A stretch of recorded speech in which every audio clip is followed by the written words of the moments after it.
ఎంత ప్రశాంతంగా ఉంచుతున్నాడు.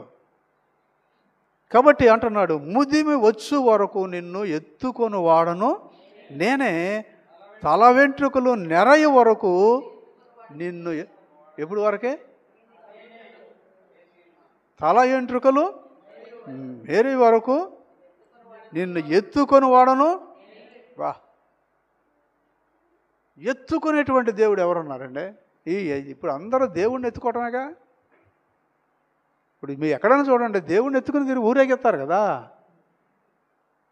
మనం ఏమైనా ఊరేగిస్తాం? ఏంటి? ఆయన మనల్ని ఊరేగిస్తున్నాడు. అందరూ దేవుణ్ణి లేపాలి, నిద్ర లేపాలి. ఈయన మనల్ని లేపుతాడు. మన దేవుడు మనకు మెలకు ఆత్మనిస్తాడు, మనకు ప్రార్థన ఆత్మనిస్తాడు. అందరూ ఆ దేవుడు ఖర్చు పెట్టాలి. కానీ ఈ దేవుడు మన కొరకు ఖర్చు అయిన దేవుడు, మన కొరకు ఖర్చు అయ్యాడు, తన రక్తాన్ని కార్చాడు. వా, ఎంత గొప్ప దేవుడు అండి మనం కలిగి ఉన్న దేవుడు.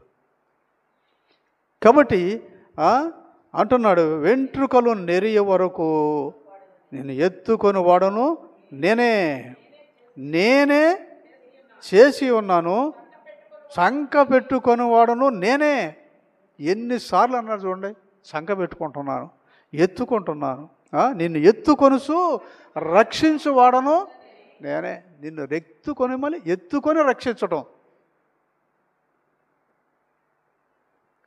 మన దేవుని చేతుల్లో ఉంటే మన దగ్గర నుంచి ఆయన చేతుల్లోంచి లాక్కోగలిగిన వ్యక్తి ఎవరున్నారు? ఆయన లాక్కోగలిగిన వ్యక్తి ఎవరున్నారా? లేరు. ఇవన్నీ మనకి వాగ్దానాలండి. ఇవన్నీ దేవుని వాగ్దానాలు. ఈ వాగ్దానాలు ఎత్తి మనం ప్రార్థన చేసుకోవాలి. ఓల్డేజ్లో సమస్యలు వచ్చినప్పుడు, ఇబ్బందులు వచ్చినప్పుడు, ప్రభా నీవు చెప్పినటువంటి మాటలు కదా అవి, నీవు చెప్పినటువంటి మాటలు. ఆయన మాట తప్పే దేవుడా? మాట తప్పే దేవుడు కాదు. ఆయన నమ్మకమైనటువంటి దేవుడు. కాబట్టి అంటున్నాడు, నేనే చేసి ఉన్నాను. ఏం చేశాడు? నేనే ఏం చేశాడు? ఏం చేశాడు అంటున్నా? నేనే చేసి ఉన్నాను, సంక పెట్టుకుని వాడును. మనకొక రూపాన్ని ఇచ్చినవాడు ఆయననండి. ఒక చంటి బిడ్డ రూపాన్ని ఇచ్చినవాడు. రూపము లేని అంధకారముతోనూ అపవాది రూపములో ఉన్నటువంటి మనలకు ఏం చేశాడు? ఆయన ఒక రూపాన్ని, ఆయన రూపాన్ని ఇచ్చాడు. వికృతమైన రూపం మంది, భయంకరమైనటువంటి స్వభావం. ఈ స్వభావంలో అంటున్నాడు దానికి, నేను చేసి ఉన్నాను, నిన్ను చేశాను, సంక పెట్టుకొని వాడును నేనే, నిన్ను ఎత్తుకొనుతూ రక్షించువాడును నేనే. కాబట్టి మనం కలిగినటువంటి దేవుడు ఎంత గొప్ప దేవుడు. ఇలాంటి వారు ఎవరు లేరు. మనం ప్రశ్నించుకుంటే కొన్ని సందర్భాల్లో భార్యాభర్తలైనటువంటి వారు ఏక శరీరులని రాయబడి ఉంది బైబిల్లో. ఇద్దరు ఏంటిది? ఏక శరీరం రాయబడి ఉంది. కానీ ఏక శరీరంగా ఉండరాడు. ఇద్దరి మధ్యన కూడా డిస్ప్యూట్ ఉంటుంది. ఆ ప్రేమాభిమానం ఏంటో తెలీదు. అసలు ఆ జీవితాన్ని ఎలా నడిపించుకోవాలో తెలీదు, ఎలా ప్రశాంతంగా ఉండాలో తెలీదు, దేవుణ్ణి ఆధారం చేసుకుని కుటుంబాన్ని ఎలా కట్టుకోవాలో తెలీదు. వివాహ జీవితం అసలు అనేటువంటిది అది చాలా ప్లెజెంట్గా వెళ్ళిపోయేటువంటి లైఫ్, అది జీవితం. అది దాన్ని చాలా ఆ వివాహం చేసినప్పుడు దేవుడు ఎంతో ఆనందించాడు వాళ్ళ వివాహం చేయటానికి. అలాంటి జీవితాన్ని జీవించవలసినటువంటి వారు కుటుంబాన్ని అంధకారం చేసుకుంటున్నారు. కొన్ని సందర్భాల్లో మాట్లాడుకోరు, కొన్ని సందర్భాల్లో సనుక్కుంటారు, గొనుక్కుంటారు, మాట వినరు. ఎన్ని రకాలైన సినిమాలు కనపడతాయి అక్కడ. కానీ దేవుణ్ణి చూడండి, ఆయనకి అలాంటి ఏమీ ఒకటే మనసు అయింది. ఆయన ఆధారం చేసుకొని ఒక అన్న చెల్లెలైనా, అక్కదమ్ములైనా, భార్యాభర్తలైనా వాళ్ళు దాన్ని ఆధారం చేసుకొని కుటుంబాన్ని కట్టుకునేటువంటి పరిస్థితులు లేవు. అంత ఘోరంగా ఉంటున్నారు. విచ్ఛిన్నం అయిపోతున్నాయి కుటుంబాలు. కాబట్టి పిల్లరా, ఈ చెప్పండి మాటల్లో ఎంత చక్కగా ఆయన మన ఎత్తుకునేటువంటి దేవుడు, ఎత్తుకునేటువంటి దేవుడు. ఇర్మీయా గ్రంథం 2వ అధ్యాయము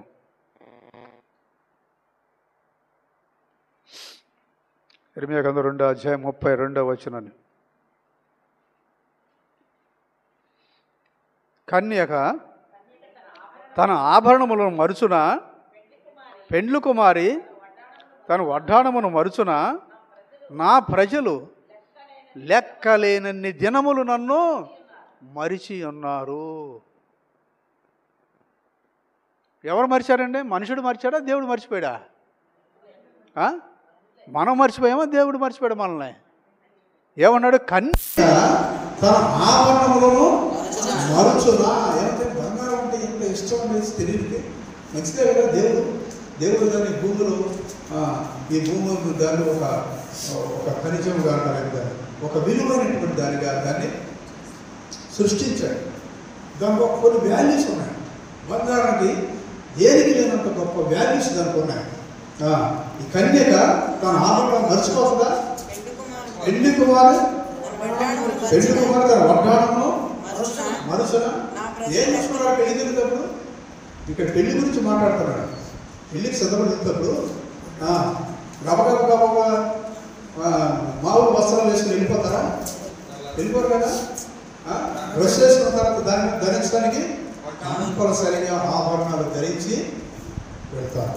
ఆ ఆభరణాల గురించి మాట్లాడుతున్నారు.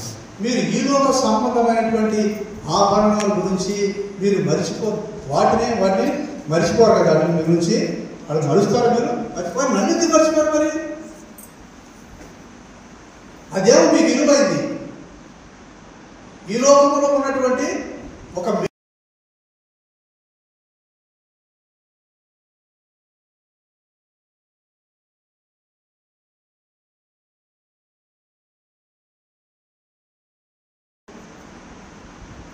కాబట్టి వాడంటున్నారు, కన్యక తన ఆభరణం మరుసున, పెళ్లి కుమారుడు వడ్డాను మరుసున, నా ప్రజలు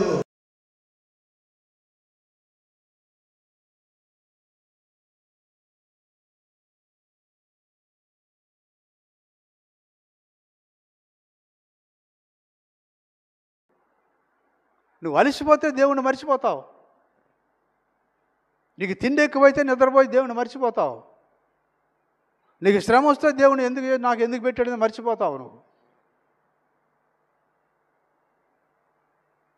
తిని తాగి నిద్రపోతులు అయిపోయి నీకు సమృద్ధి కలిగితే దేవుడు కనపడ్డు. నీకు మనకి ఎన్ని రకాలుగా ఉన్నాయో దేవుని మర్చిపోవడానికి మనకు రూట్స్. అనారోగ్యం వస్తే అనారోగ్యాన్ని బట్టి మర్చిపోతాడు దేవుని. అమ్మో నేను చేసుకోలేను అంటాడు. ప్రియులరా, దేవుని ఎంత దుఃఖ పెడుతున్నాం మనం. ఆయన ఎంత కన్ఫామ్డ్గా ఉన్నాడు మన జీవితంలో, ఎంత ఖచ్చితంగా చెప్తున్నాడు. కానీ మన జీవితంలో దేవుణ్ణి మరలా సిలువ వేసి మరలా ఆయన అవమానపరిచేటువంటి వ్యక్తులుగా మనం కనబడుతున్నాం. కాబట్టి ఈ లోకంలో ఉన్నది దేన్ని కూడా మనం విడిచిపెట్టం, దాన్ని మర్చిపోం. ఏది మర్చిపోం?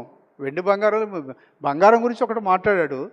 మన ఇంట్లో మస్తు ఒక స్పూన్ బాగానే ఉండే, లేకపోతే ఏదైనా ఒక ఐటమ్ ఏదైనా మన ఇంట్లోనే పనుడు ఎత్తకుండా ఉంటావా? ఈ ఫోన్ పోయిందనుకోండి, ప్రశాంతంగా పడుకుంటావా? పోతే పోయిందని.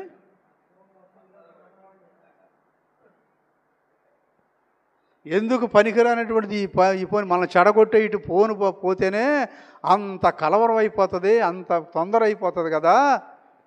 మరి దేవుడు స్వరక్తం ఇచ్చి మనల్ని కొన్నటువంటి దేవుడిని మరి మనం మర్చిపోతే ఆయన బాధపడ్డా? ఆయనకేం బాధ ఉండదా? ప్రియులరా, ఈ లోక సంబంధమైన వాటితో పోల్చి మాట్లాడుతున్నాడు. బంగారమే కాదు, ఏదైనా సరే ఒక వస్తువులో దాన్ని వెతుకుతాం దొరికిందాకా వెతుకుతాం. అమ్మాయ దొరికింది.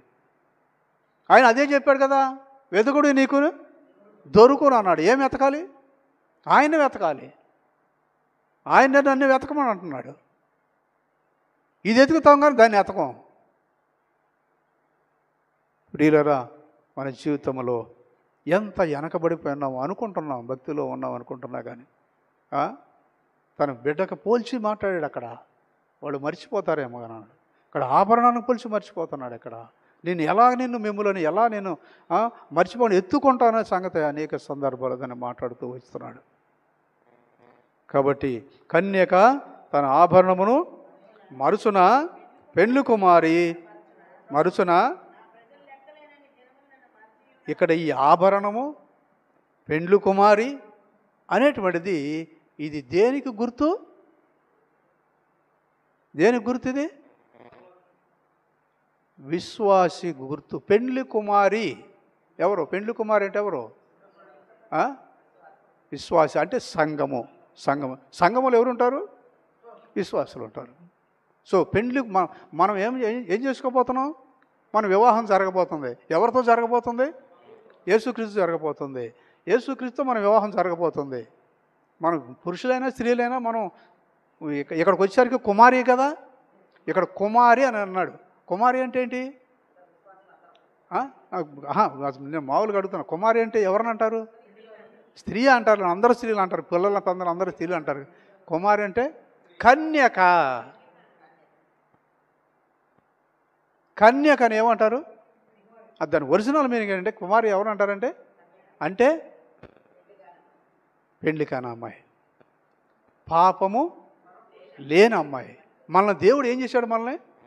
మనం ఎంత చెడిపోయినా, ఎంత పడిపోయినా, ఎంత రోత జీవితం అయిపోయినా సరే మనల్ని ఏం చేశాడు? మన ఆయన కన్యకగానే మనం చేసి సంఘములు తీసుకొచ్చి పెట్టాడు.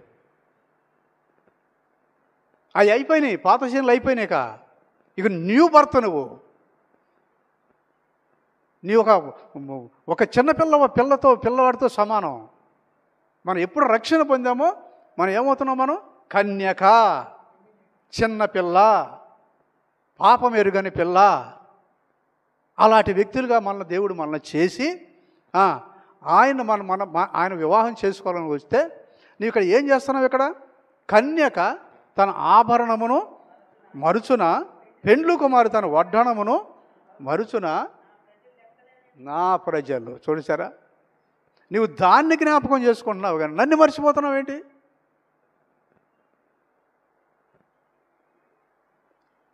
ప్రియులరా, పెండ్లి కుమారి అనగా మనము సిద్ధపడినటువంటి వ్యక్తులము.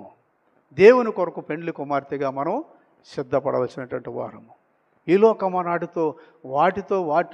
వాటితో ముడివేయబడిన మన జీవితం అన్నది. కానీ ఆయన మాత్రం మరిచినటువంటి వారు. నా ప్రజలు లెక్కలేనన్ని దినములు నన్ను మరిచి ఉన్నారు. ఇప్పుడు మీరు ఆలోచించుకోనండి, ఎన్నిసార్లు ప్రార్థన చేయకుండా పడుకున్నామో అలిసిపోయి, ఎన్నిసార్లు దేవుని మందిరానికి రావటం, ఆదివారాలైనా శనివారం ఎప్పుడన్నా ఎన్నన్నా ఉంటే